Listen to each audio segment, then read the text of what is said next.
বিশ্বনবী একবার সাইয়েদনা আনাস রাদিয়াল্লাহু তাআলা আনহুকে একটা ছোট্ট জিনিস আনতে পাঠালেন। ছোট্ট আনাসকে বললেন আমার জুব্বা নিয়ে আসো। তো জুব্বা আনতে যখন বেরোলেন আনাস রাদিয়াল্লাহু তাআলা আনহু, দেখলেন মদিনার অলিতে গলিতে বাচ্চারা কুতকুত খেলে। তো এই খেলা দেখে আনাস রাদিয়াল্লাহু তাআলা আনহু উনি ভুলে যেয়ে উনিও দাঁড়িয়ে খেলা দেখতে শুরু করলেন।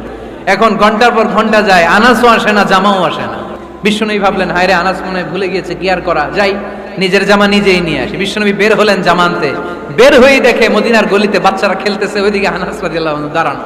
বিষ্ণু ইসলাম কিছু বললেন না, যে উনিও আনাস রাদিয়াল্লাহু তাআলা আনহুর পাশে দাঁড়িয়ে খেলা দেখতে আরম্ভ করলেন। খেলা দেখতে দেখতে হঠাৎ বিশ্বনবীর দিকে চোখ পড়ে গেছে। বিশ্বনবীর চোখের দিকে যখন সাইয়েদনা আনাস রাদিয়াল্লাহু তাআলা আনহুর চোখ পড়ে গেছে, সাইয়েদনা আনাস বলে আমার কলিজাটা এখান থেকে এই দিকে চলে আসছে। হায় হায়, এখন আমার মনে পড়ছে বিশ্বনবীর জামা আনতে পাঠাইছিল।